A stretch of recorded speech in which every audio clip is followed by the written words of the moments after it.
So sitting in the masjid, I meet this man who comes up to me and he says, you know,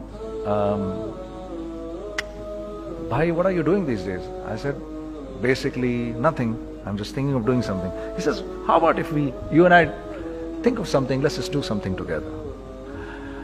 I said, like what? He says, I don't know, you tell me.